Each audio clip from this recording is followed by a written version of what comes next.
Voilà. Oh, il y aura une taille. La ilaha illallah, nego me coule. Aïe, aïe.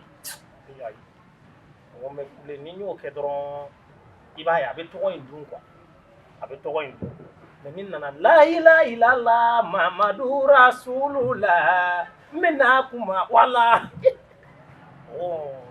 hier. Aïe, ni soy moni. Ni be ticket. Nga cɛ o ma sigili t'a la biya ka sigi wa o tuma I b'a fɛ ka n ka kanu sa ko k'i ka kanu sa wa o fana ye mun kuma ye cɛmɔgɔ e yɛrɛ b'a kalama k'a fɔ ko Saint-Valentin sera a ka kan bɛɛ ka cadeau dɔ di diyaɲɛmɔgɔ ma o ye tiɲɛ bon fɛn kelen min jɔrɔ bɛ ne la transition nana ko bɛɛ lajɛlen ɲagami fɔlɔ ni Saint-Valentin kun sera ne bɛ min di n ka lagare ma ne de b'a dɔn souvent tuma dɔw la ne bɛ iPhone d'a ma ou bien n b'a ta an bɛ taa Bamakɔ la fɛn min ka d'a ye n b'o san ka d'a ma mais tiɲɛ yɛrɛ la ɲinan ne bɛ pétéré yɛrɛ de kɔnɔ n jɔrɔlenba de don foyi tɛ n bolo ka di lagare ma ɲinɛ cɛ sarɛ aw bɛ ko gɛlɛya aw yɛrɛ ma de quoi I b'a fɔ k'aw tɛ Bamakɔ musoko ɲɛdɔn quoi cɛ n'i se ye fɛn min ye kuma min na k'o kɛ o de y'o ye sa e b'a dɔn cadeau ye min ye cadeau tɛ n ka fɛnba kɛ n kana na fɛnba kɛ koyi cadeau ye min bɔra I nikun na hali n'a y'a sɔrɔ fitinin de don ka taa d'a ma o dɔrɔn de ye cadeau ye cadeau ko bɛ kanu sa cogo di n terikɛ e t'a kalama sa Bamakɔ kanu bɛ se ka kɛ cogo di ko Saint-Valentin la k'i tɛ cadeau di n'i ye Saint-Valentin ko cadeau ko kuma kɛlen ka kanu o kanu sa o kanu kun tɛ ye dɛ n terikɛ I tɛna n ka tiɲɛ kelen f'i ye min b'i bolo t'o d'a ma n'a banna o kɔni na a t'i fɛ sisan ne kan ka mun kɛ ne yɛrɛ b'o dɔn n bɛ taa si fili k'a lajɛ ok n'i ko ten an bɛ o la n'i tɛ ka t'i yɛrɛ don problème fu la yan I tɛna kɛ tubabu ye farafinw ta la k'i to fɔlɔ kanu hali n'i kun ye finikolon de sɔrɔ ka t'o siri diɲɛbaga tigɛ la dɔrɔn a tɛ ɲinɛ ɲɔgɔn kɔ mais bi a bɛ taa o yɛrɛ don kungobaw la ka taa o yɛrɛ fereke ko dɔw la n'a ye min da I kan ye walahi e b'o langali mɔgɔ tɔw ye a filɛ ka n ka répétition yɛrɛ bɛɛ bɔ n kɔnɔ n yɛrɛ t'a dɔn n kun bɛ yɔrɔ min na yɛrɛ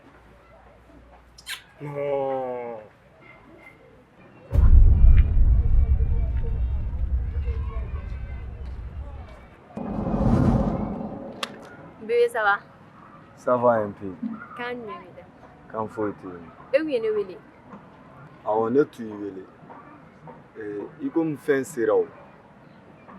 Fɛn jumɛn? Saint-Valentin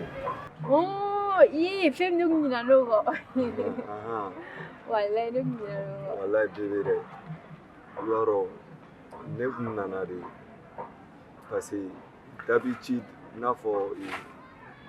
an tun b'a kɛ cogo min na e kɔni t'a fɔ k'an tɛna bɔ an tɛna bɔ wa an bɛ bɔ de seri mais ne tun nana fɛn cadeau de i ka cadeau de d'i ma quoi cadeau ne ka bébé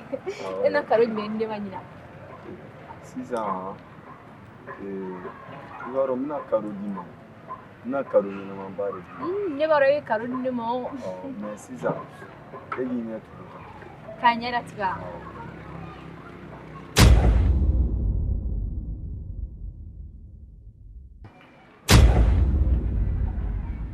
bébé I ɲɛ yɛlɛ bébé ne mɛ I ka cadeau kɛ ne kɔni tɛ nin fɛ sa bébé ni kun tɛ e tɛgɛ la sisan I tɛ nin fɛ wa e yɛrɛ b'a dɔn sisan nɔ ni Saint-Valentin cadeau dira dɔrɔn ne ni n terimuso an bɛ ɲɔgɔn dalajɛ u bɛ to ka cadeau yira ni ne taara ne ɲɛ k'e nin di u bɛna yɛlɛ ne la u b'a fɔ ko est ce que k'e bɛ ne fɛ o to yen sa I b'a dɔn ne filɛ ka nin d'i ma nin bɔra fo ne dusukun de la walayi kana ye k'a ka dɔgɔ dɛ mais kana na jɔ a la ni nin b'e tɛgɛ la yɔrɔ o yɔrɔ I ka fierté de don sisan ne bɛna min f'i ye n'an bɛ ɲɔgɔn fɛ cadeau ko tɛ cadeau in bɔra yɔrɔ min a bɔra fo ne dusukun de la ka d'i ma cadeau in dɔgɔya a n'a misɛya ka na ni o lɛ cadeau in bɔyɔrɔ lɛ ne y'a d'i ma ni n dusukun ye. O ma ne bɛna taa nin yira n terimusow la cogo di sisan? E ma fɛn kelen de faamu hali i terimuso Zoli ne yɛrɛ de ɲɛ y'a ye hali Bamako la a bɛ ka taa cadeau san ka emballage k'a yɛrɛ ye i bɛ caman ka cadeau y'u bolo u diyanyebaga t'a d'u ma dɛ u yɛrɛ de b'a san k'a t'u yɛrɛ bolo. Bebe, n y'a faamuya. Ne kun t'a dɔn k'a fɔ ko nin bɛɛ b'a la mais n'a ma ɲɛ cadeau in bɔra e yɛrɛ farikolo la ka di ne ma i ka cadeau bɛɛ la nin diyara n ye ka tɛmɛ a bɛɛ kan surtout i ye kumakan min yɛrɛ da kan ne kun t'a dɔn k'a fɔ ko cadeau ko ye dusukundimako ye ne y'a faamuya.